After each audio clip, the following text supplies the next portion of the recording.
Okay, obligatory mic check at the very beginning. See how long the delay is. Okay, obligatory mic check at the very beginning. That was a 8-second delay. That was too long a delay. Hold on, folks. Let's try something. Reload. 1, 2, 3.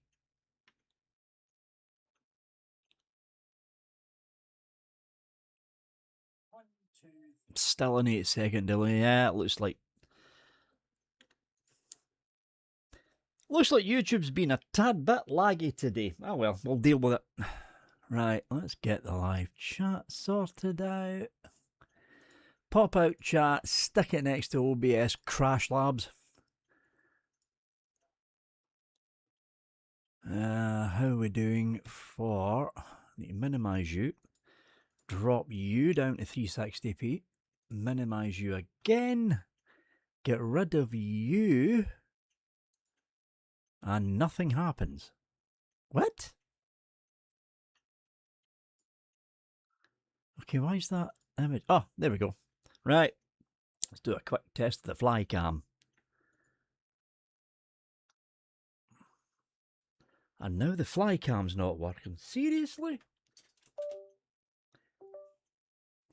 Dodgy USB connection. That's what it was. The joys of Streamlabs, folks. Okay, that's not right either. Why is it not doing the thing? Hold on. I know what's wrong. Another bug with Firestorm that they've never bothered fixing. Need to go into Moving View, Movement, Joystick Configuration, Space Mouse Compact. Okay. Let's try that again. That's more like it. They've never fixed that bug. Never fixed it. Mind you, to be honest, there's not a lot of people using the Space Mouse Compacts, that's why. Let's do a bit of a fly cam while we still can. Blue name check. Who have we got? Probably nobody. It's too early. Oh, wait a minute. There's somebody there. You've got Bree holding the golden ticket placards. Who's up in the expensive seats? Oh, nice set of wings. Very nice set of wings, actually. Was that the wings that was on offer at the contraption sale about 2 years ago? I think those are the same wings. Very nice. I think those are the old contraption wings. Long time ago they were up for sale.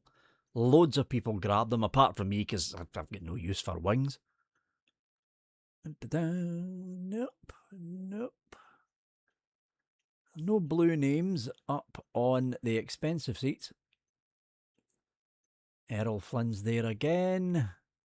We once again have the Republics, and KN Republic is in another different avatar. This looks very purple. Extremely purple. That's not just purple, that shouts purple through a live megaphone into an amplifier that's turned all the way up to 11. That's how loud that purple is. Yes. So there's KN. They've been in that same seat every single one of these SL23B meetings. That same exact seat. I wonder if they booked it. Can they book it? I don't know. Anyway. Oh, there's Missy. I wondered if Missy was going to be showing up today. Missy on the rather overfed pony, holding a gun. A very tiny gun. Probably only shoots potato parts. It's a spud gun. Look at that though. Aww. Cute little fat pony. Missy with a revolver, and of course I think that's the BBB. The Belissaria Business Bureau-y thing. Yeah, it's the stamp thing for belly. Yeah. I never got into that, the whole belly stamp thing, even though I've had a little retreat home in Belly since it practically opened. I never get into the whole stamp thing. Never did. Yeah, that's the one. BBBSSID. Right, who else have we got that's blue named? Oh, cake. All hail the hallowed Hollywood cake. Blue names anymore? I don't think there are. Oh, wait a minute, there is. We've got a Lotta Mole also wearing one of those placards. And I think that might be it for blue names. Because judging by the amount of seats up on stage, I think most of the blue names are going to be up on stage. There's that bloody mouse in the way again. Hold on, move you over there. There we go. Judging by the amount of seats that are up on stage, I think a lot of the blue names are going to be up here. Because, ladies and gents, that's a full panel you've got. You've obviously got the host sitting right in the middle, but you've got 8 chairs. 8 chairs for the guests, which means there's going to be 8 blue names up there. Couple of them will probably be Lindens, obviously, but the majority of them are going to be moles, because it's the moles that do most of the work, while the Lindens sit in their big comfy leather executive office chairs and shout through megaphones for the poor overworked moles to do all of the work, and the Lindens get all of the credit. See, I know how it's done. This is why they've never asked me to do any live coverages for Linden Labs, because I'm constantly being sarcastically critical of them. Anyway, moving on. Who's at the back? It's still Izzy and Abner. These two have been at the back of that stage curtain for every single one of these. It's always been Izzy with that stoned kitten. Let's have a close-up of Izzy's stoned kitten again, shall we? You can't tell me that cat isn't on something. Look at the state of those eyes. Look at the state of them. But yeah, you'll get Izzy and Abner. They've been back here every single one of these. They must be planning the stage stuff or something. My draw distance is way too low. Hold on. So 112 should be able to take the back of this place. There we go, that's better. 240. Don't want to bring it too high so I don't end up having it. I don't end up raising the entire damn place. I just found a name I recognise. That's Daniel Voyager. Daniel Voyager, the man behind the infamous blog that covers a lot of tech aspects of that Second Life. There's Daniel Voyager. Haven't seen Daniel for a long time. Very long time, actually. So what am I wearing today? Asked nobody, but I'm going to be telling you anyway. This rather fetching casual smart ensemble. Jacketless, of course, because it's currently 11 billion degrees Celsius in the UK, so why would I want to wear a jacket? And of course, I've got Sarah sitting next to me. There's Sarah. We've got another blue name. Oh, we just went way past it. There we go. Cara. We've got Caramel.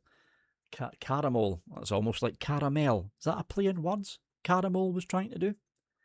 Another blue name. Yeah, you got that outright. Yeah, the outside is a sauna as it is. You got that right, Fouter. It's going to be even worse tomorrow.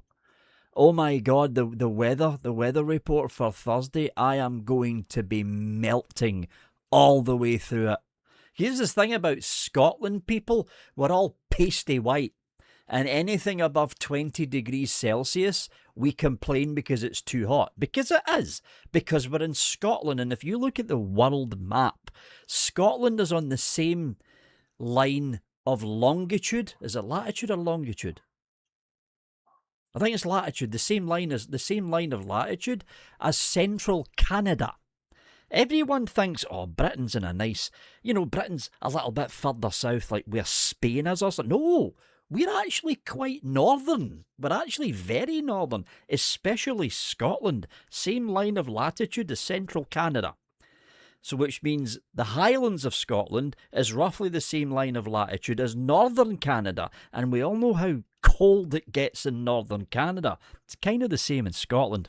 So anything over 20 Celsius, it's too hot. It's too hot. Tomorrow, it's going to be 29 degrees Celsius in central Scotland. Central Scotland, where it very rarely gets above 20. Yeah, I am not going to have fun tomorrow. Not going to have fun at all. It's going to be even worse for the people down south, and I think London, it's going to be hitting 36, 37 degrees Celsius, so that's like walking into a cooker, essentially. But they're kind of used to the hot weather down there, though.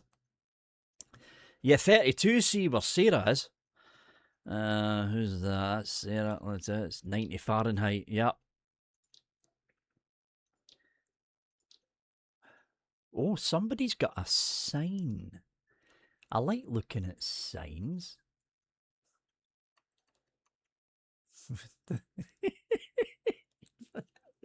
Flat is beautiful. Stop the new material. Flat is beautiful. Stop the new materials. They must be talking about PBR. I'm guessing they're talking about PBR. Flat is beautiful. Stop the new materials. That's funny, actually. That's actually very funny. Very funny.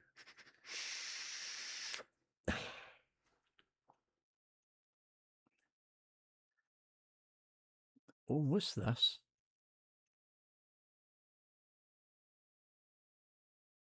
That is a very... Oh, it's a... Is that a vehicle?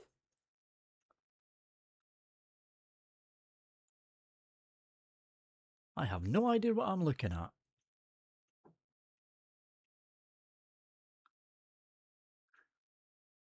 Whatever it is, it looks cool. Very cool. Speaking of cool, where is he? Where is he? There he is. Let's have a gratuitous close-up of Astravia, the cute fox who is currently curled up on the floor, nomming on a cupcake. Doesn't get cuter than that, folks. Really doesn't. Doesn't get cuter than that.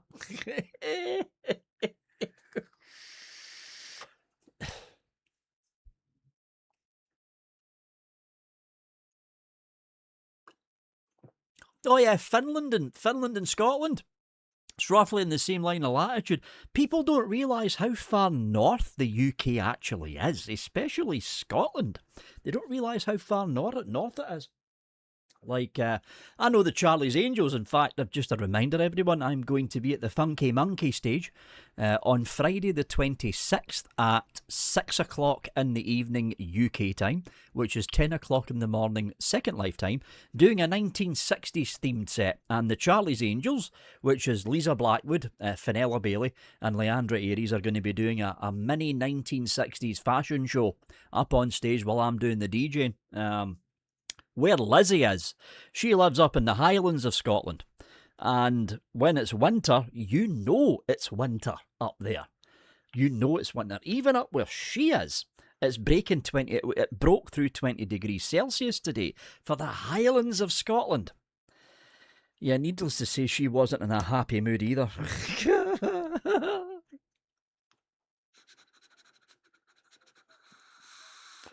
Yep, Falter Fox. It's a you, and you've succeeded in a cupcake convert as well. You do look extremely cute though, Falter Fox.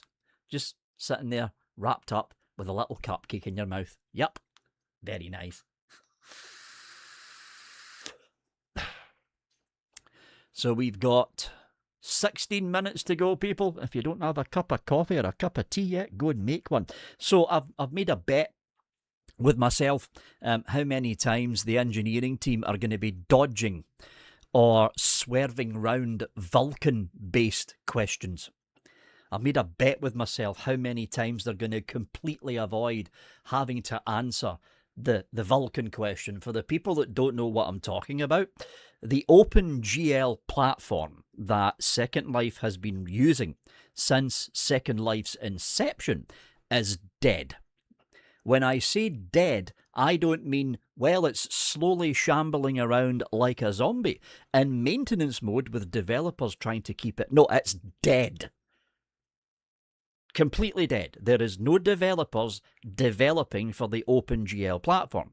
Now, I know this because I used to be part of the OpenGL dev team, one of the offshoots of the dev teams, because there was various different forks of the OpenGL platform because it was open source. That was the whole point of OpenGL. All of the dev teams quit and shut the door on OpenGL midway through 2017.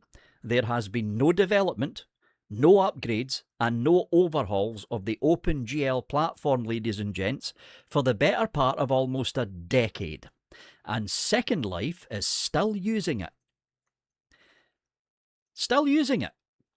However, the reason that the dev team upped and left in 2017 is because they went to work on a brand new platform. And that platform is called Vulkan, V-U-L-K-A-N, not V-U-L-C-A-N. It's not Spock, right? It's not Spock from Star Trek. V-U-L-K-A-N. And Vulkan is essentially OpenGL 2.0 because it's, roughly speaking, the same devs that were responsible for OpenGL 4.5, the last major update of OpenGL, or was it 4.7? I think it was 4.7, are now running Vulkan. So they're running all the Vulkan calls. If you want an idea of what Vulkan is all about, PBR, physically based rendering, was actually based on several protocols for the original Vulkan codebase in 2018. So there is aspects, it's like tiny graphical aspects of Vulkan that's already been implemented with the OpenGL codebase that you're looking at in Second Life right now. But the big problem is the OpenGL codebase itself. There's only so many times that you can wrap layers of Vulkan-specific graphical code or Vulkan-specific API calls or library calls of Vulkan over the aged OpenGL framework before the whole thing just falls apart. Which basically means people, eventually, Linden Lab are going to have to get rid of the current viewer. When I say get rid of it, I mean completely strip it, code line for code line, and remove the base framework of the OpenGL language to replace it with what is essentially OpenGL 2.0. And here's the thing. They've had a decade, almost 9 years basically. They've had 9 years to do this. And there's been no word from them at all about what's happening. And here's the reason I'm bringing this up now publicly, because Linden Lab won't bring this up. NVIDIA, we all know who NVIDIA is. They're worth $11 trillion now, according to the stock market, thanks to AI and all that. But NVIDIA, who control 90% of the graphics card market, which means 9 people out of every 10 right now who's got a PC or a laptop is probably running an NVIDIA graphics card. NVIDIA are more than likely to announce by the end of this year that they are going to completely depreciate the OpenGL codebase in future NVIDIA drivers. To break it down, folks, what it basically means is, if they end up depreciating the OpenGL codebase in all NVIDIA drivers from the end of December of this year, if they release a driver which updates aspects of the Unity graphical engine or the Unreal graphical engine sometime midway through 2027, and some of that code breaks OpenGL to the point that Second Life will no longer run, what will NVIDIA do? Nothing, because they've already announced it's depreciated. That's the kind of problem we're now facing, folks. And Linden Lab can no longer bury their heads in the sand and pretend this problem is not happening. Because if NVIDIA do actually depreciate, and it's a rumour that's been going around for a good 6 or 7 months now, if NVIDIA do end up depreciating the NVIDIA code, if NVIDIA end up depreciating the OpenGL codebase in future driver releases, that's it. Game's over. It's done. Linden Lab have had ample opportunity to start stripping the OpenGL codebase down to its basics and replacing it with Vulkan. And they haven't. So, yeah, they're going to have to. And I've put a few extremely techie questions in. They probably won't be asked because I did start to ramble a little bit in all of them. But hopefully a Vulkan question does end up being asked to the engineering team because they have to answer it. They have to answer it. Looking at chat. Ray uses AMD. Yeah, my laptop uses AMD, Ray. I'll say something about AMD. Okay, their graphics cards are nowhere near as good as the top end of NVIDIA's stack, but the middle of NVIDIA's stack, like you're talking 3060, 5060, the middle of the more than capable of going up against 5060s, 4060s and 3060s, more than capable. And because it's NVIDIA, it's cheaper. It's cheaper. Not NVIDIA, AMD. Yeah, because it's AMD, it's cheaper. Linus Torvalds, no, insert FU clip here. Yeah, he does. Oh, he does. Linus Torvalds, he is not a fan of NVIDIA.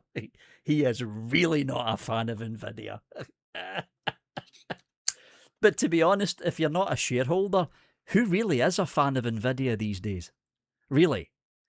I mean, I remember the days of the GTX 400 and 500 series of cards, long before the 1080 GTX, the final one of the GTX line, and they were asking reasonable prices back then. £300, £350, £400 for a graphics card back then, right? You look at what they were charging for the RTX 2070 Super, which wasn't even the top spec card for the 2070 RTX stack. They were asking almost £1,000. £1,000 for what was essentially an upper mid-tier super card in a 2000 series RTX line that was nowhere near as capable as the equivalent line. Not that there really was one, but the equivalent card line from the previous GTX. So we're talking the GTX 1080 or 1080 Ti, because that's what people who had the 2070 Super was comparing it to. And the 1080 was wiping the floor, utterly wiping the floor, with half of the 2070, not just the 2070, half of the 2000 RTX stack. But that's where we knew where NVIDIA was headed. No longer are they going to charge reasonable prices for their graphics cards. They're going to gouge the customer for as much as they possibly can. And that's exactly what they've been doing ever since then. Exactly what they've been doing. But the fact remains they control about 90% of the graphic card market. And if they decide, which they probably will, if they decide to depreciate OpenGL at the end of this year, Linden Lab have a problem. A very big problem that they need to sort.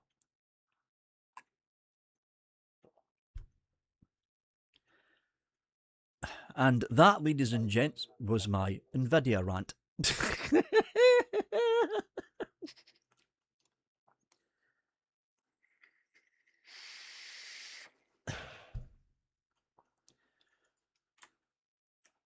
Hold on, someone's asking for the official Linden Lab Second Life YouTube link for the live stream. They're not doing one.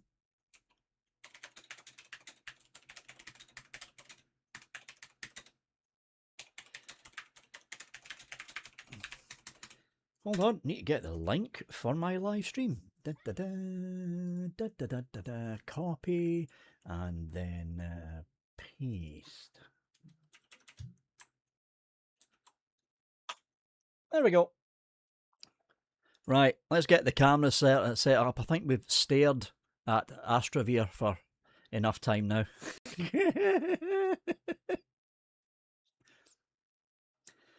And of course, the flycam's done the thing again where it's reset. Seriously?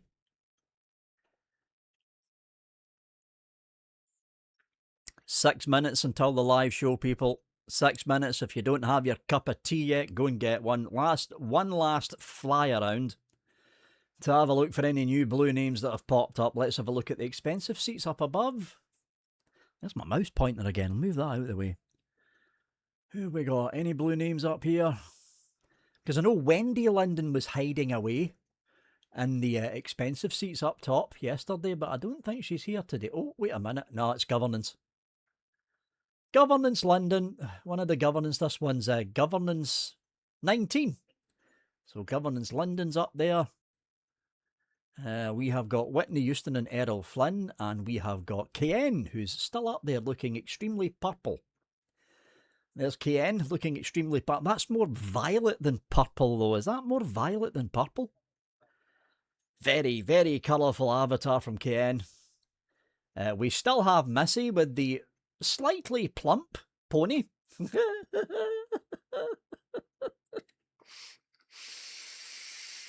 Who else have we got?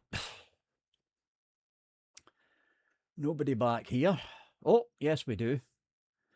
We've got a Lotamole with the placard.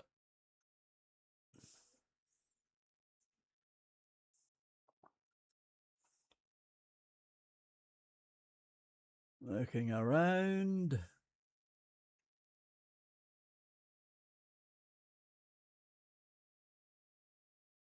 I think that's it. The rest of them must be in stage. Oh, here we go. The stage is filling up. Okay, let's get this thing sorted out, folks. And we will get the stream going. Well, not the stream, the live music stream thing going.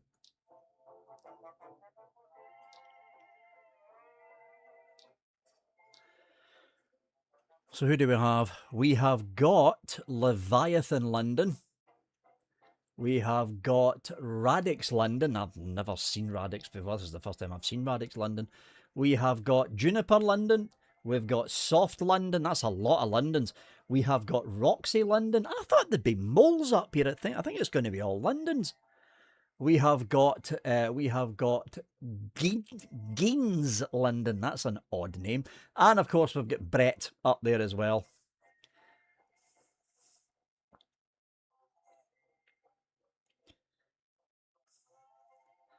I am bad for doing this, but any poppable or noise-making stuff on the stage, nope. Nope, just givers, right. They're not making the same mistake they've done with the champagne bottle.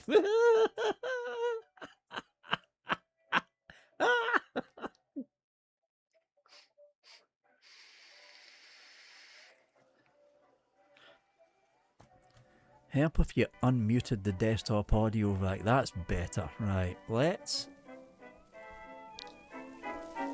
level out the desktop music.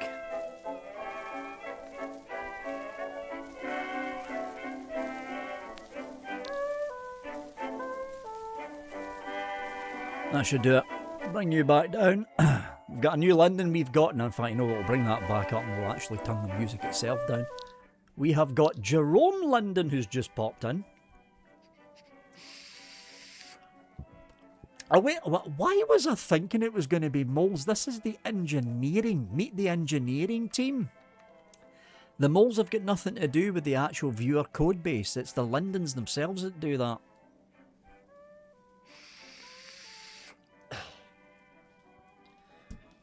I still don't think they are going to give a definitive answer on the Vulkan question or the depreciation of the OpenGL library question. I think they're just going to dodge and shift and try and avoid answering it. Here's Ryder London coming in now.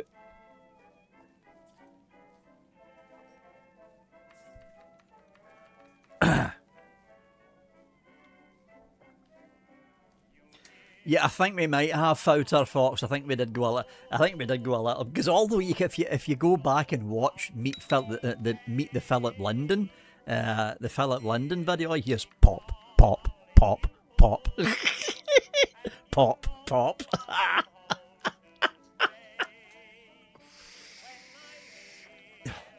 The funny thing is, nobody was clicking on it until I clicked on it during the live stream and you heard the pop sound and I went, oh boy, everyone watching the live stream is now going to click on that champagne bottle. And lo and behold, everybody did. That was hilarious.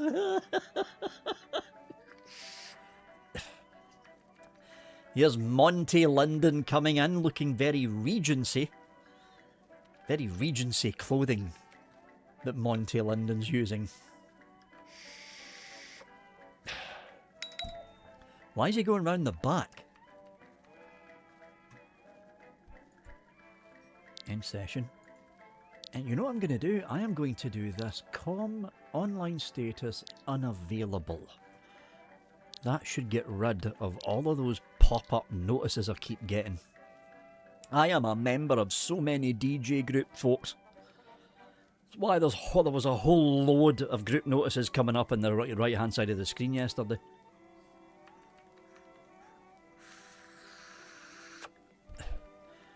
Okay, we are now at top of the hour, so they should be starting any minute now. I'm going to turn the music up.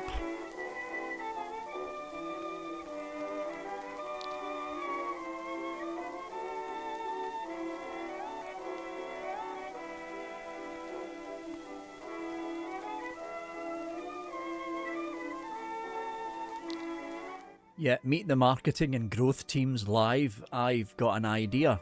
Sack the marketing team and hire me because they're marketing completely wrong. They're targeting the wrong audience for Second Life. That's why it's not growing. That's why it's not growing. Wrong audience.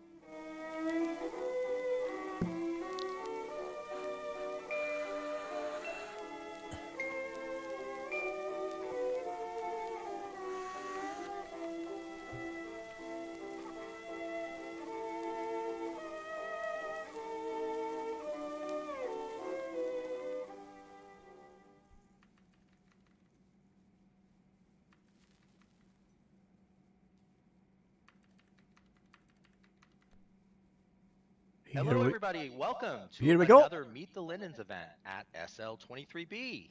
Before we get started, just a quick reminder to everyone, if you have not done so already, don't miss our golden ticket giveaway, where you can win up to 1 million Linden dollars. You may have noticed these kiosks that are sort of scattered around the SLB regions. All you have to do is click on the entry kiosk, and that will enter you. You can do one entry per account, per kiosk a day for a total of 5 entries per account. And this will be running, I think, in total for 23 days, and make sure you enter. Today's Meet the Lindens series is the third in a series of 5 events that are being held this week. This all started on Monday with a great question and answer session that we had with Second Life founder Philip Rosedale. And yesterday we also had a good exchange with the product team. If you've missed any of these sessions and or want to see any of these again, you can go to YouTube at youtube.com/secondlife, our official channel, and you will see those recordings. We'll be sharing today's recording shortly after the session concludes. Also, one final reminder that we do have 2 additional Meet the Linden events. Tomorrow, myself, the marketing and growth team will join us at the same place, same time, tomorrow at 1 o'clock. And then on Friday, the Second Life Studios teams with the Moles will be here on Friday at 1 p.m. So let's get into today's question and answer session. Today we're joined by several members of the engineering team. Let's go down the line for quick introductions. We'll just go through. Why don't we start with you, Jerome? Yeah, happy to be here.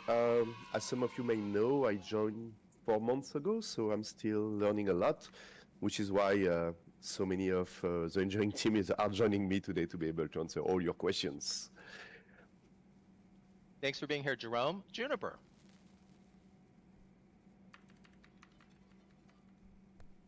Hi, lost my mute button there. Yeah, I've been on the web team for 2 years now. And some of you might know me from the web user group. I've been running that recently. And I'm also here to help and excited to do my first Meet the Lindens. I've come to like Valentine's Day events and stuff, but this is my first like official thing. So yeah, excited to be here. Welcome. All right, next up is Monty. All right, your voice is okay? Yep. Excellent. Monty Linden, longtime Linden, member of the server group, and I am responsible personally for all your teleport and region crossing problems. Happy to talk to everyone today. Thank you, Monty. Next up, we have Roxy. Hi, everybody. Roxy Linden. I've been here for a minute, a short minute. Actually, I was here many years ago, and then I left for a little bit to take a break, and then I'm back. I provided some guidance for the voice stuff that we recently had go out, and some guidance for P0. Glad you're here, Roxy. Next up is Leviathan. Hello, everybody. I'm glad to be here. I am a server dev. I've been around for years. I was here way back in the very beginning. I left for a while, but I'm back again for, I don't know, what, 4 years now. And I am a regular attendee of the server user group meeting, and I also have some office hours in World. Be there. Thank you. All right, Geens. Hey everyone, I'm Geens, longtime resident, more recent Linden. I work on the viewer team. If there's been a viewer that's been shipped in the last year or so, you can probably blame me for it to some degree. I work on a lot of the viewers' engine stuff and kind of keep the trains moving along there. All right. Next up is Ryder. Oh, you wicked monkey. Oh! Ryder who always loses his mutant button. Let's see. I've been a long time Linden. You've many of you seen me at the server user group, which we have every other week. And I am very happy to be here. I like his outfit. And we're happy you're here too. Radix, you're up next. Hey everybody, I'm Radix. I'm on the mobile team, and I'm a new Linden, and I'm also new to Second Life, so I'm looking forward to learning the ropes and getting to know everybody. Last and certainly not least is Soft. Hey, yeah.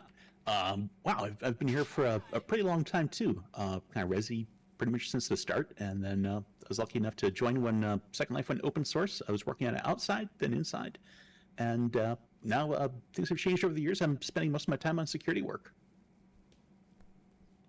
Well, welcome, Soft. All right, thank you to everybody for being here. We've got a big group and a lot of questions have come in. So in advance of today's Q&A event, we did solicit questions in advance from the community, and you did respond with a wide range of inquiries. They're topics like viewer performance, AI, creator tools, platform strategy, and much, much more. We're going to get into it. I want to note that Missy is helping us again, as she has in the past, with monitoring the text chat. So even though we have a bunch of pre-submitted questions and only so much time, we're going to try to address some of the questions that come in real time if time allows as well towards the end. But let's get into it right now and jump right in with the first series of questions focused on performance, PBR, and user experience. So I'll ask the question out and we'll see which person grabs it here. Since the introduction of PBR, some residents have reported some performance issues, while others have raised concerns about accessibility, including things like photosensitivity and epilepsy triggers caused by reflective surfaces, lighting effects, and rapid visual transitions. Looking back on the rollout, what lessons have the engineering team learned, and what improvements can residents expect in future PBR optimizations? They rolled it out too quick. Simple so as I can that. take this one. Oh boy, we've learned quite a few lessons with PBR's rollout. But I have to say, like, the most important one would have to be getting people testing sooner and getting a larger cohort of people testing. A lot of the problems that we ran into with PBR and getting it over the line and getting that kind of shipped across the grid probably could have been resolved just with a bigger test cohort. That does speak to one of the bigger challenges that we have with shipping viewers and shipping new features is getting enough people to test our early alpha builds and finding the right time to get people testing. And in terms of what improvements everyone can expect, we have been continuing to improve performance with PBR, and we are always looking at new issues that people are bringing to us, such as skies not looking quite right on legacy content, to even some of the accessibility concerns that I've seen voiced in the community. But yeah, it's something we're always looking to go through and improve. PBR is here to stay, so we got to make it good for everyone. Thank you. All right, we've got a question about overall viewer performance. Many residents are running modern gaming hardware, but they still do experience in some cases performance problems that may seem out of proportion compared to contemporary games. What are the biggest technical bottlenecks that limit Second Life's performance today? And what progress can residents realistically expect over the next few years? OpenGL, there's your bottleneck right there. Geens again, and I'll take this one as well. So probably some of the biggest bottlenecks are going to be multi-threading. A lot of modern computers have a lot of processor cores. These are the things that enable your machine to do a lot of things at once. And the viewer hasn't really caught up with that yet. So that's one of the things that would definitely help us out in terms of overall viewer performance. Also, I know it gets brought up a lot, especially at places like the Content Creation User Group, but we are going to inevitably hit a ceiling with how much performance we can squeeze out of OpenGL.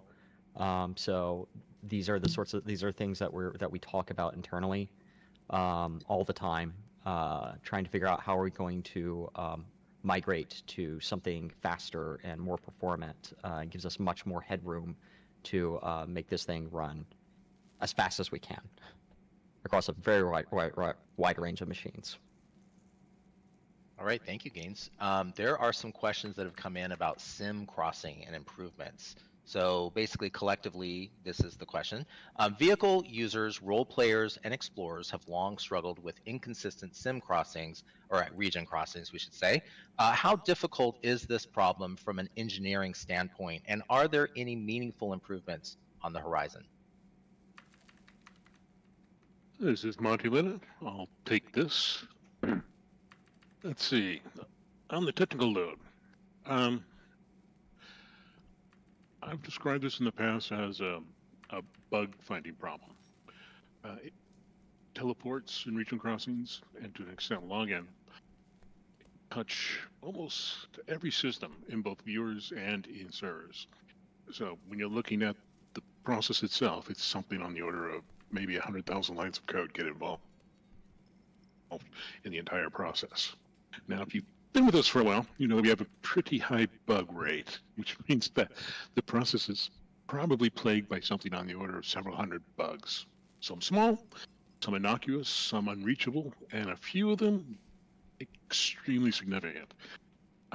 You should never hear a Linden discount the stories of bridge and cross problems, teleport problems, because they are real. We know it. And it is a reflection of this complexity and error density.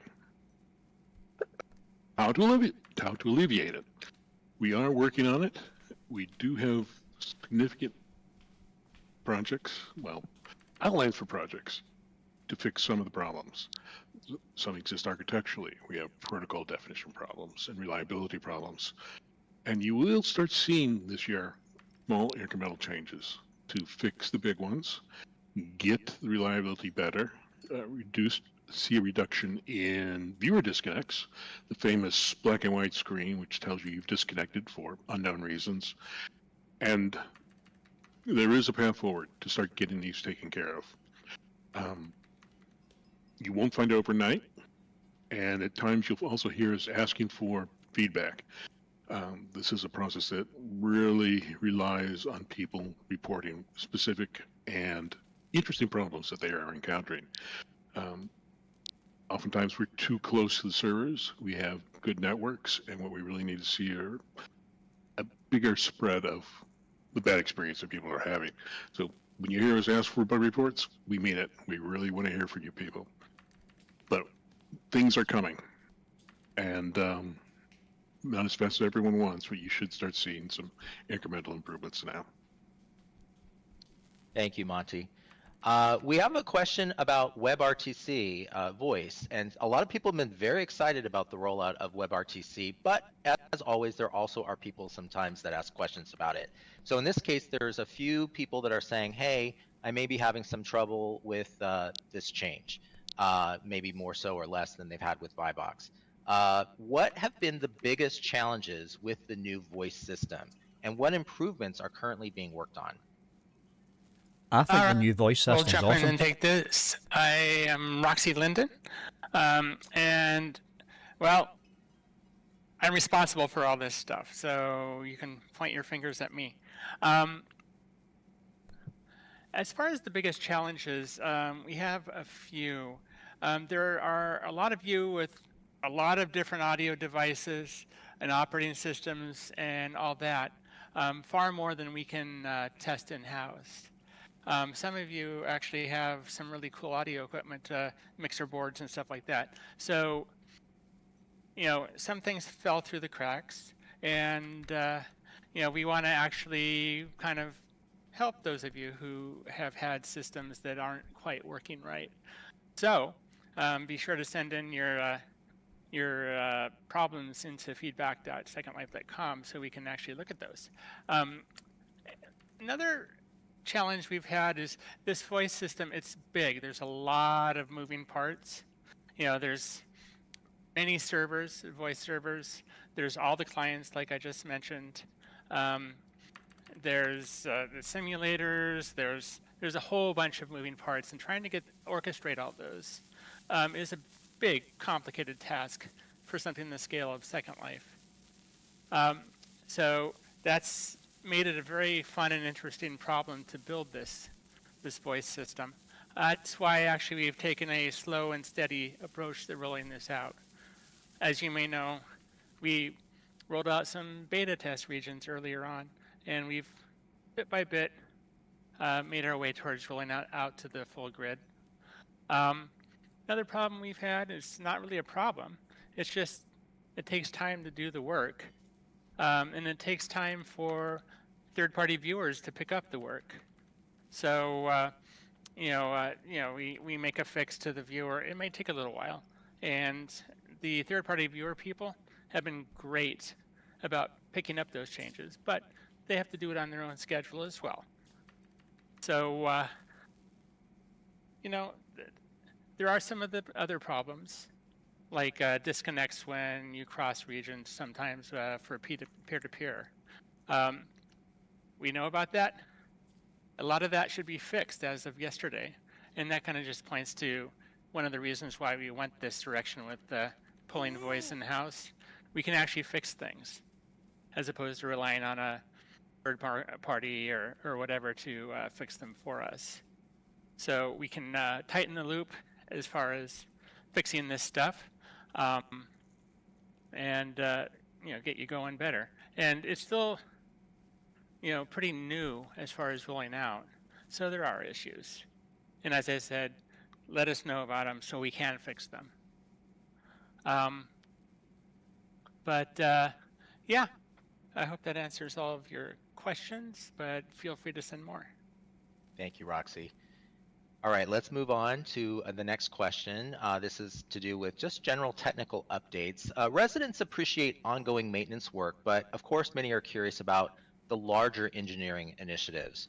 So the question is, what are the most impactful technical projects that are currently underway that could significantly improve the Second Life experience? Vulkan code base. So I can take this. This is Jerome. Apologize for the French accent. We do a lot of maintenance, that's for sure. It's a product that has been around for a long time, but I want to break that perception that we mostly focus on maintenance. We have a lot of big projects going on. Like we just talked about WebRTC, that project took more than a year to achieve, switching from Vivox to that. So upcoming project, someone just mentioned Lua. Yes, Lua is one of those big things. We hope we can get it out this year. It's already available in some region, but Lua should change who can come to Second Life and be more comfortable scripting object, because it's a more shared technology compared to Second Life scripting. Someone just mentioned in the chat transcription, like speech to text transcription. We are looking into that. We are actually starting on that project very soon. I don't know when we're gonna release it, because it's still, it obviously takes a lot of work, and figuring out to make this in a cost-efficient fashion is also a little bit of a challenge. We, as all of you know, we already have a mobile build. We are starting to build even more capabilities as part of the mobile application. And it's bringing, a lot of features so that we can share experiences between devices. So that's another one of our big projects. And then there is some smaller one around, graphic package, things we want to do, as you mentioned, to optimize the graphic quality and the graphic performance. We are doing a lot of experimentation around different style of UI. So TLDR, there's a lot going on. There's some big projects. The biggest ones that are going to be the most visible in the next, 6 to 12 months are going to be transcription, speech-to-text transcription, and Lua. But there's a lot of other big projects in the pipe. Thank you, Jerome.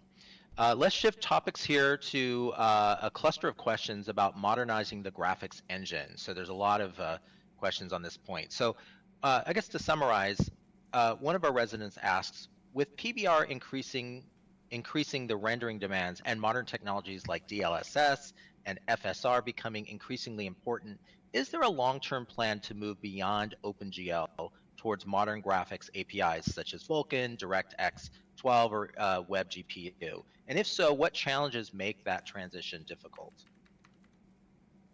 Gein's here. I can take this one. It's also a favorite topic of mine. There is active discussion around how we want to go through and move away from OpenGL. So one of the bigger things to understand about something like Second Life, Second Life is a beast of a platform to try and render. There's a lot of content. There's a lot of content density every single frame that we try to draw. So Vulkan isn't exactly like, or a more modern graphics API isn't exactly a turnkey silver bullet sort of solution. It would take us a bit to get there. And to that point, one thing is obviously we have to be able to meet our current performance or better. That's not as straightforward as just flip a switch and you're on the new thing and it's magically faster. A lot of work goes into some of these newer pipelines to be able to get to that point. And then the other side of it is making sure that we can maintain a general look and feel. That's kind of a big thing. We have 23 years worth of content. We try our best not to break things. Sometimes things slip through the cracks. Sometimes bigger things slip through the cracks. So we have to be very careful not to break those sorts of things whenever we change the rendering engine. And then the other thing is getting it to run on a wide array of hardware. So like Vulkan being supported on your machine doesn't mean it's supported the same way on someone else's machine. So we have to make sure that we're able to go through and test a broad range of devices to make sure we're not breaking something somewhere along the way. All right, thank you, Geins. I have a question here about future-proofing for Second Life. So younger users increasingly do expect modern graphic pipelines, streamlined experiences, and game engine level performance. From an engineering perspective, how much of Second Life can realistically be modernized while also preserving compatibility with the platform that has evolved for more than 2 decades? I can take this one as well. Geins again. So when it comes down to adding more modern rendering features, touching back on like some of my points with OpenGL moving over to newer graphics APIs, we have to go through and make sure that we don't break the old stuff as we add new stuff. So like that's probably the most important thing there. So, making sure that everything looks almost as it did or as close as we can to how it did whenever we first joined the grid and experienced that content for the first time. Obviously, we can't always do that. So we have to kind of be very careful and choose our battles very carefully when it comes down to that side of things. So, for example, whenever we introduced Blend Fong or the original Materials project way back in 2011, 2012, that was purely an additive feature. It didn't go through and disrupt existing feature sets. It didn't really change existing features. Everything kind of looked about the same whenever we shipped it. That's a good example of us adding a feature. EAP is another pretty good example as well, and same goes for Bento. Things that we added to rather than replaced or modified the behavior of existing features. All right, thank you, Gaines. Okay, next question. Beyond generative AI, are there opportunities to use AI technologies to improve asset optimization, performance, content creation workflows, or other engineering challenges within Second Life? My God, please say no. And I can take this. So I want to be very clear, because AI is used for many, many things. We have no plan to use generative AI to create content or anything like that for secondary. But yes, we do use AI as part of our workflows, security challenges, code audits, things like that. We do use artificial intelligence for this. But for features that will be a little bit more resident facing, we plan to use it for things where it makes sense. So it's really hard to optimize assets using AI because our assets are we've left the door open to a lot of people do a lot of things. And so it's a very complicated problem when you talk about assets, but there is areas of optimization where we can use AI in a very clever way. We are looking right now at using AI, for example, to help monitor the marketplace, make sure the listings are tagged correctly, that they're in the right category, maybe also analyze, if there are things that should be removed from the marketplace. So that's one example. We mentioned a little bit earlier speech-to-text transcription. That's another area where we're likely going to be using AI. So TLDR is we don't have plan to use AI to put things in the game in terms of content, like generative AI, but we use AI when it's appropriate for the right feature to deliver the best experience we can. So it's obviously part of the developer workflow for some of the team, not all the teams. Some areas are more complicated, but we are definitely going to be using it for things where it makes sense, like transcription, translation in the future could be another area, moderation, helping us, helping our customer support is one area we're looking into. Thank you, Jerome. We have a question that kind of hints at the possibility of something like a Second Life 2.0. With Unity and Unreal moving towards interoperability in the coming years, I'm curious about Second Life's long-term future. Have you ever considered the idea of archiving the current Second Life and creating a new modern successor? So I can take that too. It's really not an engineering question. It's more of a business question. The short answer is going to be no. We don't have any plan to do that. From a business standpoint, it will be very difficult, right? Like it's asking an entire resident population to switch ecosystem, and if not, to support two ecosystems. So from a business standpoint, once again, I'm an engineer, not my decision to make, but it's not a conversation we're having internally right now. All right, thank you, Jerome. We have a community question that comes regarding Linux viewer support. Is there any possibility of an official Linux viewer returning in the future, or will Linux support continue to rely primarily on third-party viewers? Gaines again. Yes, that is coming. I'm happy to say that the Lua viewer will be bringing back Linux support. Nice, short and sweet answer. Thank you. Thank you, Gaines. Now let's talk a little bit about the future of LSL and Lua, thinking about as we move towards questions about creator tools, scripting, and building.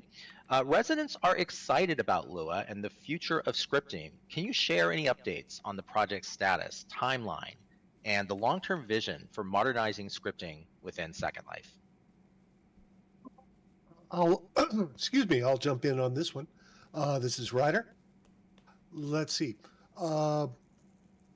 With I'm not going to commit to a timeline, but as was mentioned earlier, it's actually looking really good for this for sometime later this year.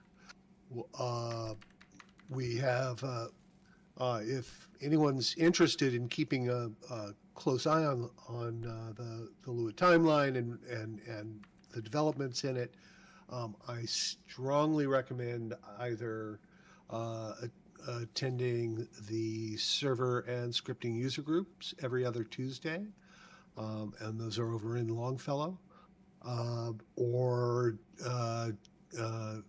definitely joining the server or the Scripting Lua Discord chat, and there are quite a few discussions on there that have been leading to some changes in direction, or really we've been getting a lot of feedback there on how to shape this.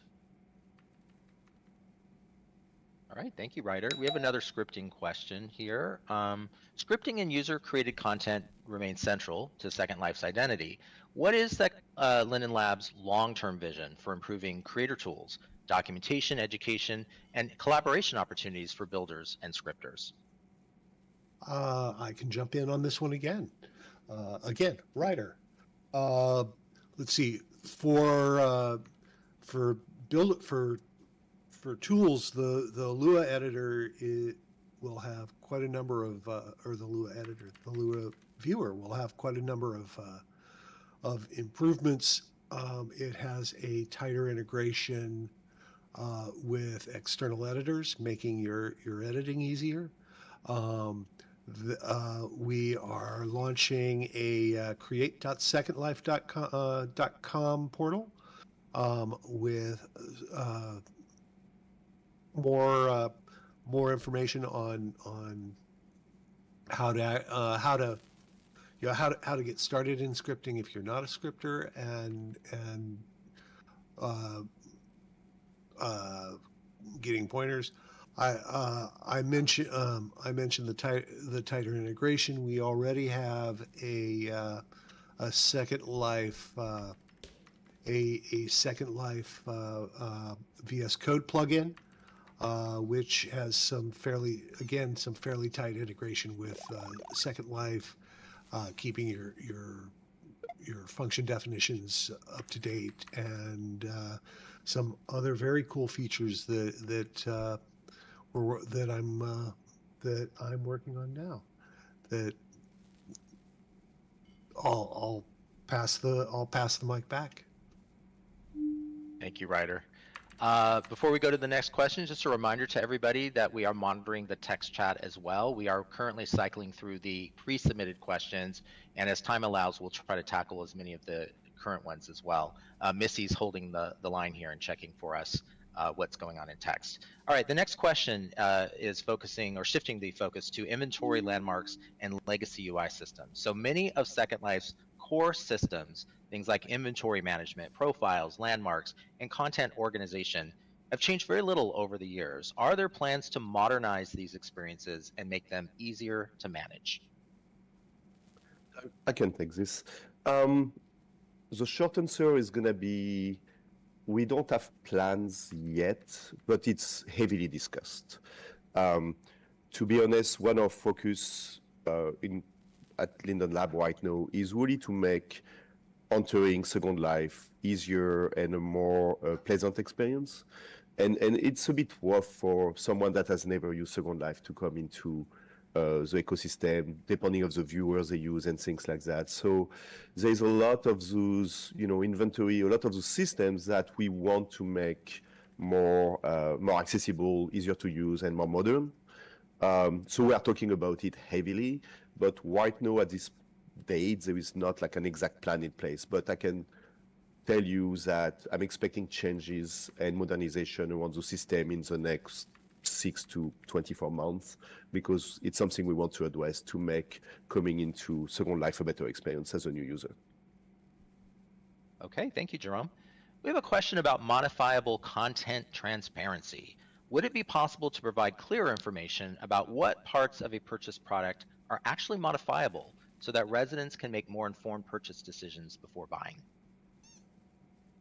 So I can take this question also. By transparency here, I'm reading people want to know what they're buying before they buy it.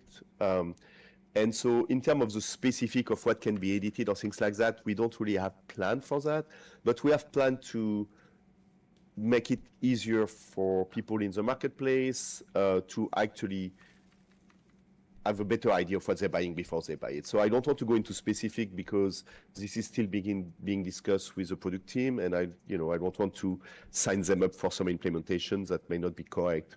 But the short answer is we want to make the marketplace experience and buying experience better and easier. It goes to the same thing I was just mentioning, like we want a better experience for new user. And in today's world, it's difficult to not be able to experience what you're buying before you buy it. So it's something we're discussing and planning to improve. All right, thank you again, Jerome. We have a few questions that focus mostly on things like infrastructure and our simulator technologies.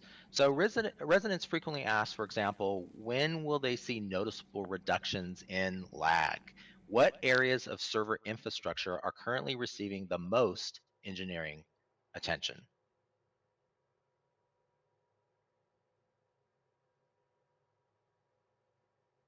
Silence.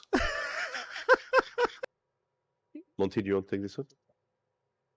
Monty Linden here. Yeah, here we go. Yep, Monty, Yeah, go ahead. Yeah, I'm having a memory use issue right now. But, well, lag is a big one, and we always are flustered when we hear it. There's your side, there's network, there is server side. I can mostly speak about server side and a little bit about network. And what we have been doing is starting to pay more attention to the server side frame rates than we have in the past. Unlike the viewer, server side frame rates don't have as direct a correlation to the experience. But that was been an excuse. We haven't paid attention to things that were being particularly bad, and we started knocking those down and making them better over the past few years. Whereas we still have problems with teleport and region crossing stability, for example. We have made fairness a better thing. It used to be that when one avatar would undertake these actions, everyone else in the receiving region would be the victim. They would have a bad experience, there'd be terrible frame rates, and stuttering would be horrible. We smoothed that out so that it's a little bit fair. The person instigating problems has to suffer a little bit more. Everyone who's there suffers a little less, and that's the right trade-off for a server. We're doing more of that, and over time, the server will get better. But some of the really bad ones that you will remember if you've been here more than 5 or 10 or even more years, those are starting to go away. They've been getting addressed for real for now, and we're going to keep them out. Viewer may have more to say, but that's all from me.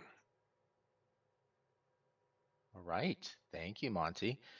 We have a question about OpenSim. Is there any possibility of renewed interoperability or collaboration with the Open Simulator, or have those platforms diverged just too far technically to make that practical? I will take this. There is no plan to engage with OpenSim. I'm very unfamiliar with it. It was before my time, but my understanding it's a group of people reverse engineer our simulator a little bit and starting building a code base around it. So it was really never a Second Life initiative. It may not even be in the same programming language than our simulator. We've been very engaged with the open source community and we want to do more of that. But the right way to do it, if we wanted the simulator code to be out there, would be to open source our own simulator code, and that's not something we plan to do, especially in the world of AI and mythos and things like that. Our simulator code base being private is actually helping us a lot in terms of possible attacks and things like that. So no plan right now to engage with the OpenSim code base because it was never one of our initiative in the first place. All right, thank you, Jerome. We have a couple questions that are very important for people, the topic of security, abuse, and trust. And so specifically a question about the potential fraudulent marketplace links and group spam. The question is, hacked accounts and fraudulent marketplace links continue to circulate through groups and chat channels. What tools or engineering solutions are being developed to help residents identify, report, and avoid these scams more effectively? Hey, so this is Soft on this one. Yeah, this is actually a really timely question. Phishing has always been an issue in Second Life, but we've recently seen attackers kind of adapting their tactics a bit. historically, Resi reports have always been the most important factor in helping us identify campaigns and and respond to them. But I kind of I recently sort of put on my Resi hat and sat down to look at what that looks like. And you do a lot of manual work just to report suspicious activity. That's not ideal. So we're going to adjust our approach in a few areas. And one of those is just making it a lot easier to report. I put together a prototype, and there seems to be uptake on this internally. I think we're going to go ahead with it, where you can just right-click on a link and boom, pre-filled abuse report, and out that goes. I know that sometimes we've seen the people who report might only be like 1 in 1,000 people, who see something and then respond. Just upping the rate of reports like that is going to help us see those and respond much more quickly. We've also prototyped some changes that'll give clear signals when you're about to visit a site that doesn't match your personal browsing habits. It's going to be something that's tracked locally in the viewer. We don't want to compromise your privacy. We don't want to have Skynet knowing where you go and everything, so that whatever browser privacy protection you have in place and everything, that's still going to help you out. There's going to be some other work that's intentionally less visible. We can't always describe every mitigation technique in detail because the same things that might reassure you are also going to help attackers work around those protections. But overall, we're aware that this has increased, and so the overall goal is just making scams harder to succeed with, making reporting a lot easier, and then just looking for ways to for us to more effectively respond when campaigns do appear. Thank you, Soft. Here's another security question. Some residents have suggested tighter restrictions around external links within the viewer to reduce phishing and social engineering attacks. So the question is, how does Linden Lab evaluate the balance between security and usability in this area?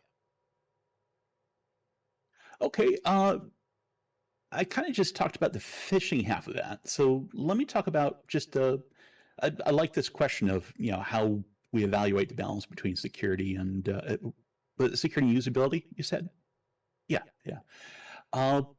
So yeah. Here's the fun thing in Second Life. There's always a trade-off. You don't want the Wild West where everybody's left to judge every risk alone, but you also don't want to create a completely locked down experience that kind of breaks Second Life for everyday use. The overall goal has to be to avoid making all of you personally responsible for every risk.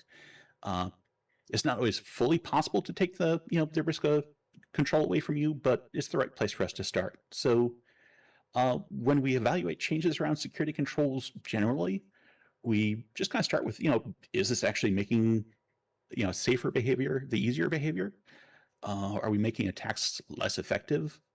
Are we improving our own ability to respond when attacks do happen?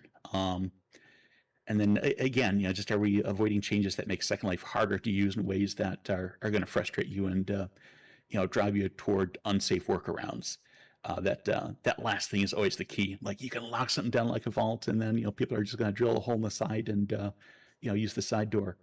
Second Life has an incredibly complex surface, so there's not going to be one universal rule for every context. So overall approach is just kind of add friction where the risk is higher, and improve signals when something looks a little weird,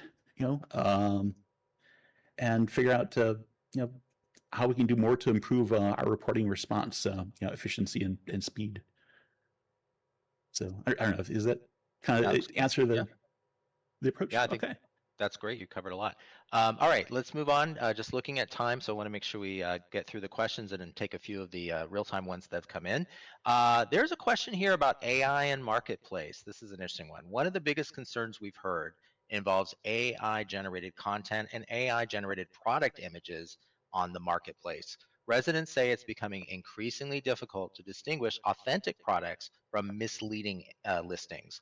What steps is our Linden Lab considering to improve transparency, trust, and discoverability on Marketplace?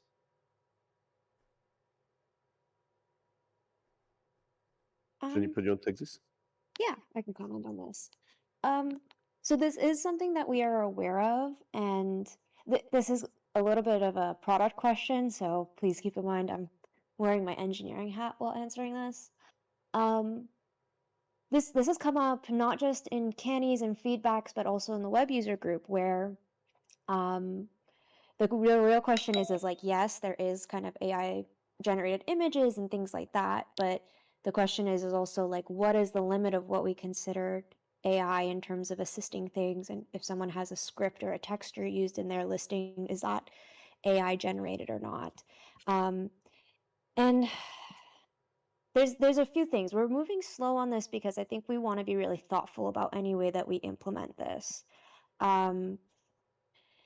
We've seen kind of companies just roll out AI products or even AI moderation in a way that can be really aggressive and sometimes kind of demeaning. Like it'll flag things that are AI generated, which are not, which I think would really kind of mess with creators and is upsetting to hear. And then if we do an opt-in process, there's this idea of self-reporting, and then there's the question of like, well, what level of AI generated whatever is part of it. So I don't have a wonderful answer to this question because it's really something that we're figuring out. And as this kind of ecosystem changes and evolves, and as people start to experiment with it more and figure out what they're more comfortable with and what they're not, we're kind of seeing it happen. So there's no great answer for this other than like we're actively monitoring it. We are looking to see how we can, use AI generated tools to kind of do some content moderation, at least on our end, so that it's just easier for us to like categorize and flag things. We've got a lot of stuff in Marketplace. But in terms of like full-throated content moderation, I think we want to be really thoughtful about how we roll it out and not go about it in a messy way. So yeah, it's a half answer. We're thinking about it. It's constantly on my mind, and it's a difficult kind of question to grapple with. And whatever we do, I want it to be very thoughtful and considerate of every kind of aspect, Yeah, I don't know if anyone else has anything else to chime in on that. If not, we'll jump to the. Oh, Jerome, do you want to comment? No, okay. I think Juniper covered a lot of the next question too, but let's go over it. Yeah, the next question is related to that. It's also about Marketplace. Residents have expressed some concerns over Marketplace usability, things like mislabeled demos, listing moderation issues, vague rejection messages, for example. Are there plans to improve the Marketplace experience for both shoppers and creators? For example, when are drop-down sizes coming, rollover pictures, etc., to make Marketplace resemble a more modern Marketplace website?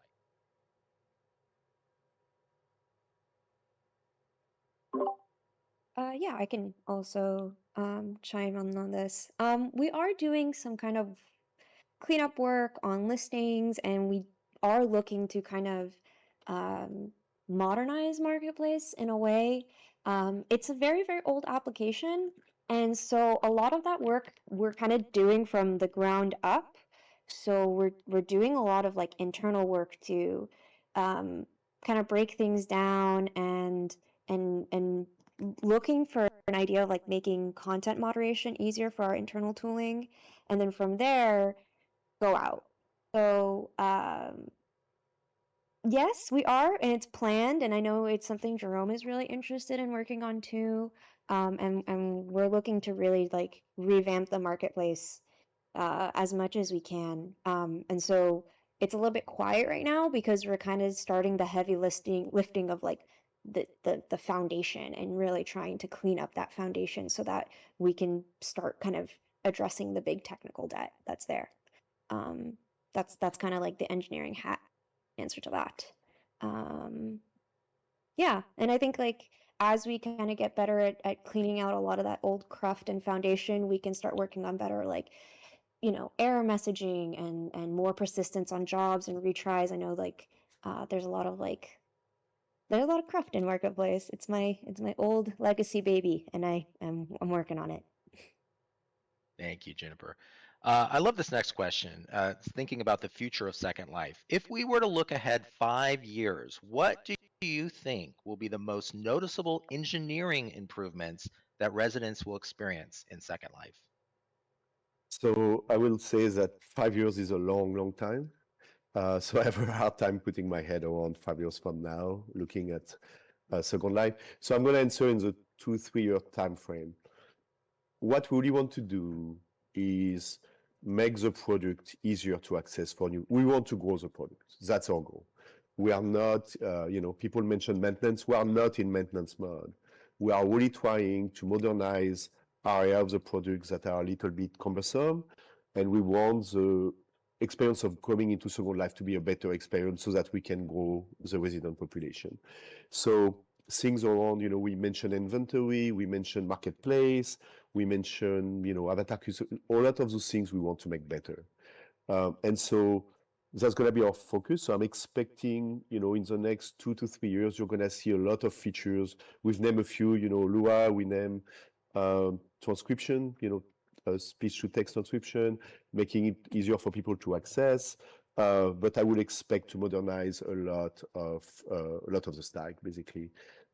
As we are building those features, we look at opportunities to basically rewrite some of our software that has been aging for 20 years. So not a great answer, but that's really what we're trying to achieve. Thank you, Jerome. All right, another great question. If you could wave a magic wand and solve one long-standing technical challenge in Second Life tomorrow, what would it be and why? Want to take this, Monty?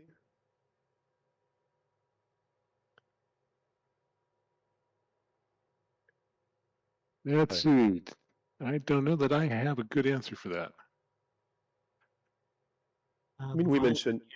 I would vote for region crossing, but it occurs to me, I would focus on the problems that are facing me, and the viewer team might actually have a different answer, and the web team would have a different answer. We could fight over the right to get that ability and have it solve our problems. I definitely think this is you almost have to ask every Linden this one. For me, it would definitely have to be content interoperability, the ability to bring content from your favorite content from other places into Second Life.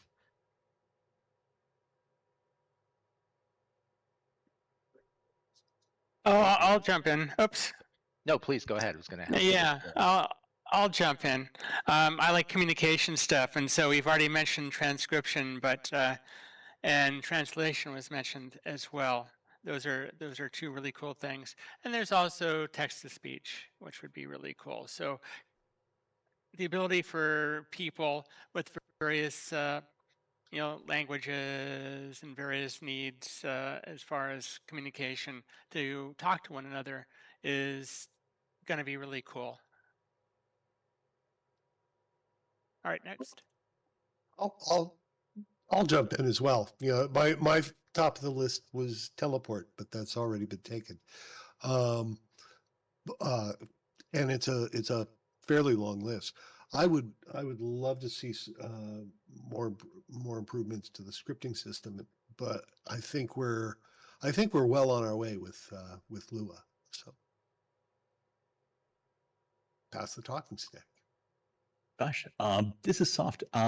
Myself, I just love to see less latency on the for games and whatnot, not having to wait for packets to go to the simulator and back, especially for people who are around the world. We have a lot of people in Japan or Australia using Second Life, and that that takes some determination. Have you ever seen what that looks like on like 100 millisecond or whatever round trip?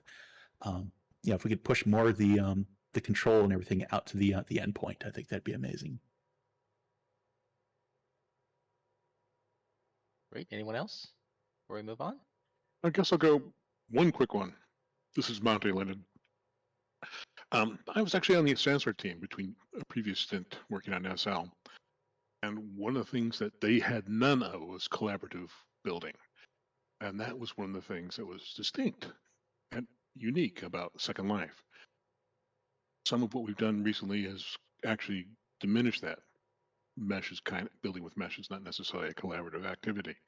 And I would like to see some of that collaboration in world get some attention again, because I think it's part of the magic, and I don't know how that's going to happen. That's it.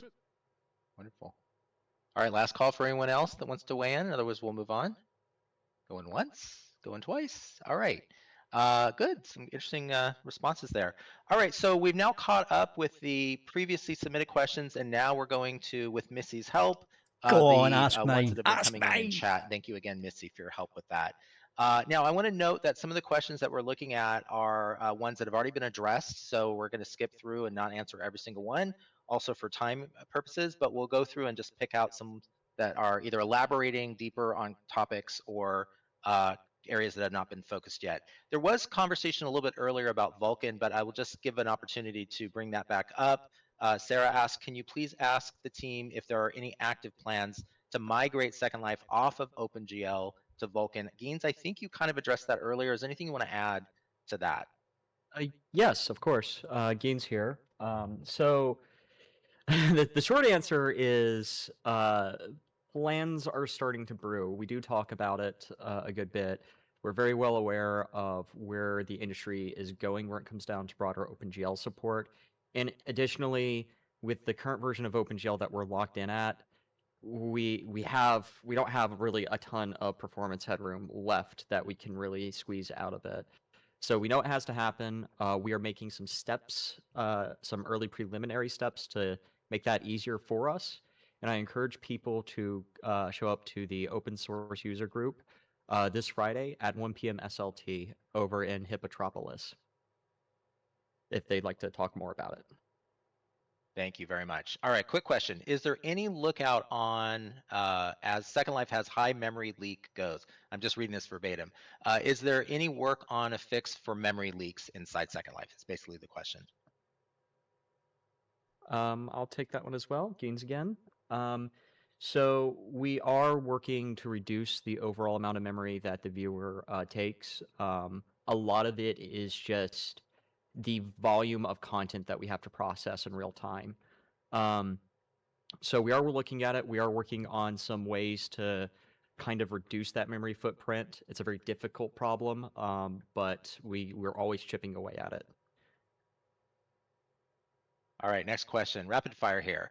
A lot of interest in what the best laptop is to use for Second Life. I guess from a Lindens perspective, is there an official recommendation or just any insights you could offer people looking at trying to get the best laptop for SL?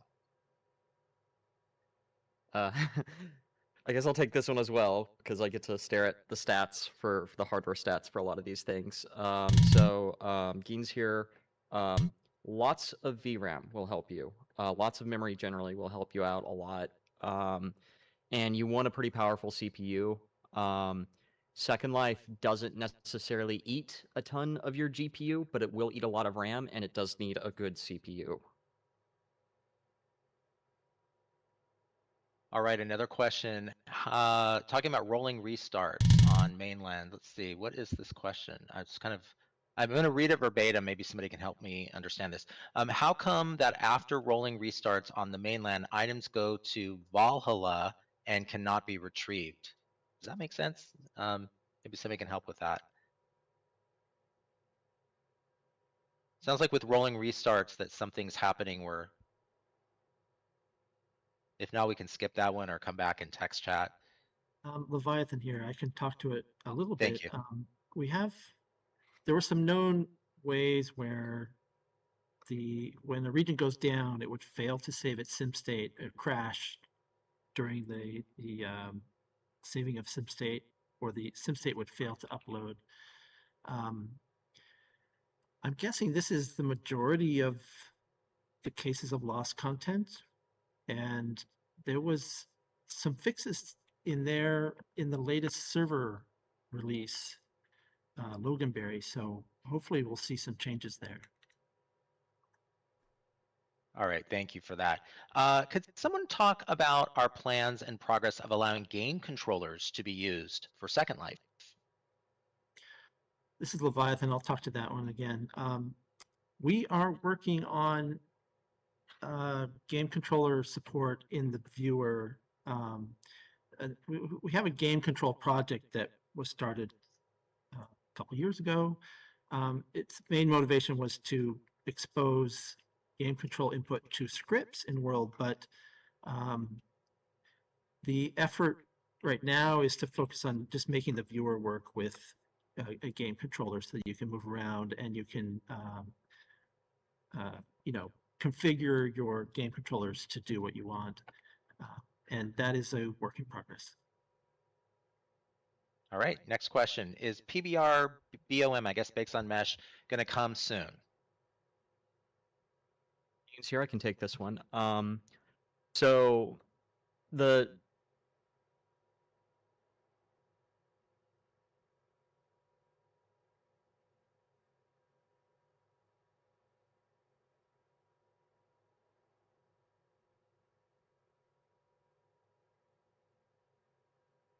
Okay, have I lost the stream or is the stream dropped? What's going on? All right, it's dropped. I thought I lost it on this side. I'll just babble away incoherently until they bring the stream back. I think they've lost the stream. Yeah, a lot of people. It's everyone. Yeah, it's everyone. It does happen, folks. It happens.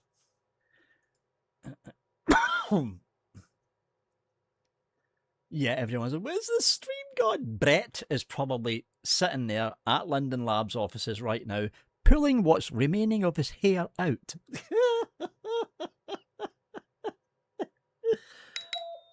Drainar, hello, Silence, my old friend. I've come to talk with you. Hopefully they can get the stream back. Let's try a toggle. Hold on. Sometimes a toggle works. Up the back. Easier, more modern. So there is no specific plan around chat right now outside of cross-platform, chat persistence, basically. But we'll be looking at every features based on, based if we want to improve the TLDR. It's not super high on our list right now to improve chat, but it's something, people submit feature requests all the time through Canny, and we'll be looking at those feature requests. We have stuff around which is chat related, chat adjacent around, once again, transcription, so speech to text and maybe later translation, but that's not really the chat feature by itself. So yeah, no concise plan to improve specific areas of chat, but like every feature, we're trying to modernize it and make it easier to use. All right, thank you, Jerome. We have a question about inventory. I would like some help with inventory. Is it possible to do something to just delete duplicate items automatically? I mean, I can take this. I mentioned it before. I don't know about that specific ask, but we are looking into modernizing inventory. So it's likely something we'll be addressing in the next, 12 to 18 months, but no specific plan around duplicate object. I don't know any of that right now. It's more of a product question, but we plan to modernize inventory. All right, thank you, Jerome. Another question, somebody notices that there's a lot of mobile users in Second Life lately. What is the assessment, or I guess an update on the mobile app rollout?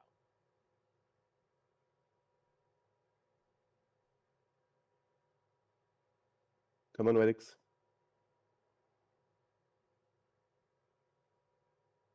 I think Radix may be muted right now. I can take it. So we are really excited about the mobile app, right? We really like the idea. Can you hear me now? Yeah, go ahead. Apologies.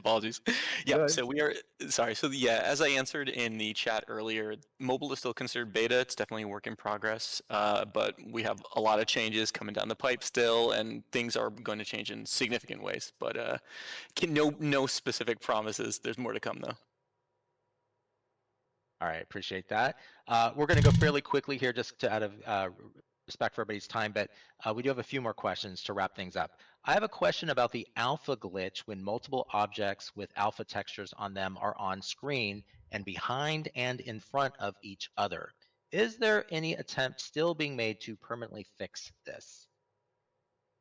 Here, I can take this one. So this is a bit of a tricky one. So we are aware of various different solutions to actually do this, but we have to be sensitive to performance. A lot of these solutions would end up costing performance for people who are on lower end hardware. Metal and Vulkan would also would definitely help out with this a lot. So that would probably have to be the first thing that we do before we really try to attack this in earnest. All right, thank you. All right, just kind of going through the remaining questions here to make sure we get some areas we haven't covered yet. Bear with me for a second while I just get my bearings on the questions in the queue. All right, here's one. Let's see if anybody wants to tackle this. If not, we'll move on. I'm curious if older accounts that never log in anymore, ones that say have a lot of things in their inventory, do they contribute to the bulk of information the servers have to hold onto, which may negatively affect how well they run? What impact does that have? Anyone want to comment on that?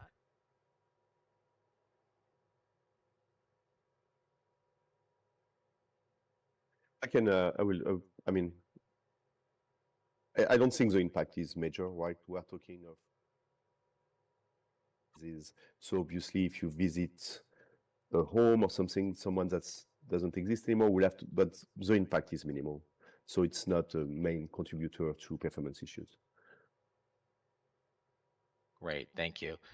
All right, I'm just looking at the time and then realizing we're going to lose some folks here. So I think we're going to use this as our last question to wrap up. I just want to thank everybody here on the team, the full engineering team, for being here to answer all the questions, being very honest and direct. And thank you to everybody in the audience for asking such great questions and for being here today. Please don't forget that we have ongoing Meet the Lindens events over the next 2 days, same place, same time. 1 p.m. SLTPT time. Tomorrow will be the marketing and growth team, including myself. And then on Friday, we'll have the studios team, myself and Izzy, with the moles on Friday. So thank you, everybody, for being here. Thank you to all of our wonderful engineers. And they're we'll wrapping see you up. soon. Enjoy the exhibits, everyone, in SLB. Happy birthday. Thanks, everyone. So, as they wrap up Meet the Lindens, the engineering team, what can we take away from that? Let's turn that music down. I have the distinct feeling they have no idea how to implement Vulkan. I have the distinct feeling that they are now starting to panic because they're realizing that the Nvidia depreciation is going to hit them far too soon and they don't know what to do. The answer that I can't remember what Linden it was, but the answer that one of the Lindens gave about the whole thing of Vulkan may not work on some machines, and it may not work on... No, that's BS, because Vulkan is based off the original skeleton framework of the OpenGL 5... Sorry, not 5. The OpenGL 4.17 calls that Linden Lab are using right now. So every machine that's running a Second Life viewer will be able to run a Vulkan-based viewer. They know this. They know this, but they're giving excuses. I don't think they know what they're doing. I think they are now beginning to panic because they've already heard that Nvidia are going or are planning to depreciate the entire OpenGL platform from their driver codebase at the end of this year. And they're now realizing that 90% of the people, 90% folks, of the people that are running Second Life are using Nvidia cards that by this time, next year, could possibly be not able to run the viewer because of the viewer depreciation and because of the OpenGL depreciation. Because if Nvidia go through with the plan of depreciating the entire OpenGL codebase at the end of this year, and they release a driver update halfway through next year for, let's say, Unity, or Vulkan for that matter, or any other game engine you can think of that's more up-to-date than OpenGL, and that driver update breaks something in OpenGL, which causes all of the Second Life viewers to suddenly not work, Nvidia can turn around and say to Linden Lab, we told you we were doing this. You knew that in 2017 OpenGL was a dead platform. You knew in 2017, after the announcement of the OpenGL devs closing the door on OpenGL, saying publicly that OpenGL is now dead in 2017, you've had ample time to update, and they haven't. I don't think they know what they're doing. I honestly don't. All they would need to do, right? All they would need to do is one thing. Just one thing. Contact the Vulcan dev group. Actually send an email or even phone them up, because I think they're based in San Francisco from what I remember. But contact the Vulcan dev group. The Vulcan dev group would be more than happy to actually visit Linden Lab. Visit Linden Lab personally and look at what's happening with the OpenGL codebase and initiate some way for OpenGL to be phased out and the current Vulcan codebase to be phased in. That's what they need to do. They need to get help from the Vulcan dev team itself, because here's the thing, folks. I know there's a lot of people saying, what about the Unity engine? What about the Unreal engine? You can't use Unreal in Second Life because Unreal needs it needs literally you need lawyers to look through the Unreal engine's end user agreements. And the thing about the Unreal Engine, about 95% of the content in Second Life is not made by the game owners. Linden Lab, it's made by us. There's no license for Unreal for that kind of thing. There isn't any kind of license for Unreal for that kind of thing. And the only time the Unreal Engine has actually allowed something like that to happen is for free at end-of-point games where no transactions take place. So the Unreal Engine can't be used for Second Life. The Unity engine, they may have a chance. But the problem with the Unity engine is it's so different from the OpenGL graphic end license, not license, the graphic end calls, that you cannot port OpenGL stuff, like mesh items, for instance, that was made in Blender, that was uploaded into the viewer.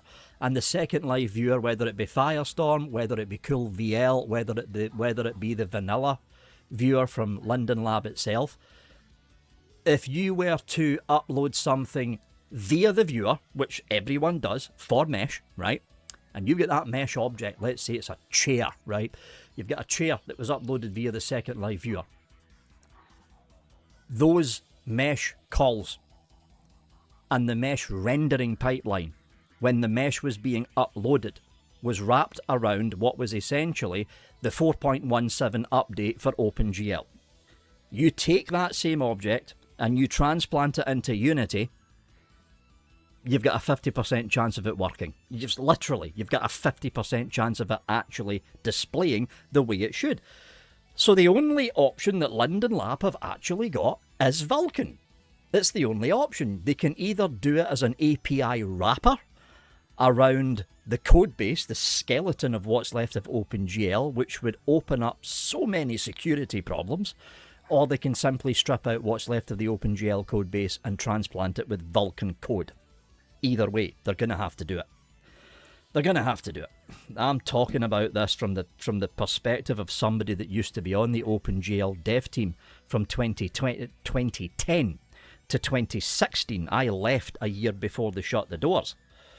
I'm looking at it from that perspective, because we, even as far back as 2015, we knew that OpenGL's time was ending because we couldn't push the code any further without breaking multiple layers of code at the baseline of the rendering engine.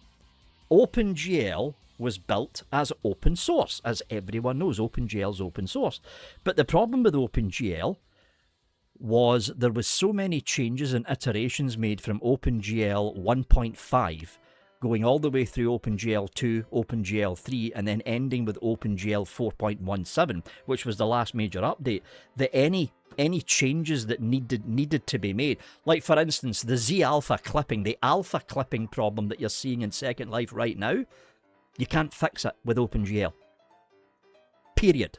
It cannot be fixed. There is workarounds, But those workarounds increase the graphic rendering timeline by about... I'm trying to remember the numbers now, because we tried to fix it with OpenGL 3. I think it was around about 5 to 6 milliseconds. Now, 5 to 6 milliseconds doesn't sound like a lot. But if you've got someone wearing flexi, alpha, primmed hair. So you're looking at somebody with an old alpha primmed flexi hair, and there's maybe 50 or 60 alpha PNG hair slices on that person's head. A 5 to 6 millisecond ramp up time turns into half a second. You get 3 or 4 people in your viewer with 50 or 60 prim alpha flexi prim hair. Your viewer crashes. It literally crashes. So these are the kind of problems that are facing them with OpenGL. It's like... I don't know, folks. I don't know. I need to start going to these OpenGL/Vulkan meetings. I need to start going to them to see what they're actually doing. I mean, I'm out of the loop now. I know a couple, that's all. I know a couple of the devs that are working with the Vulkan dev team. They're actually part of the dev team. They were there when I was there working on the OpenGL platform back in 2010 to 2015. Sorry, 2010 to 2016. A lot of them moved over to the Vulkan team, and most of them are still there to this day. They're getting old now, though. I mean, some of them are actually due to retire in a couple of years' time. That's how old some of them are. But I need to start going to these Linden Lab meetings to do with the viewer. I need to start going to them to input my take on what they're doing. Anyway, thanks for watching, folks. Tomorrow is Thursday. I can't remember what it is on Thursday now. Is it the marketing bunch? I think it's marketing that's up on Thursday. Let's have a look. Thursday the 25th, 1 p.m.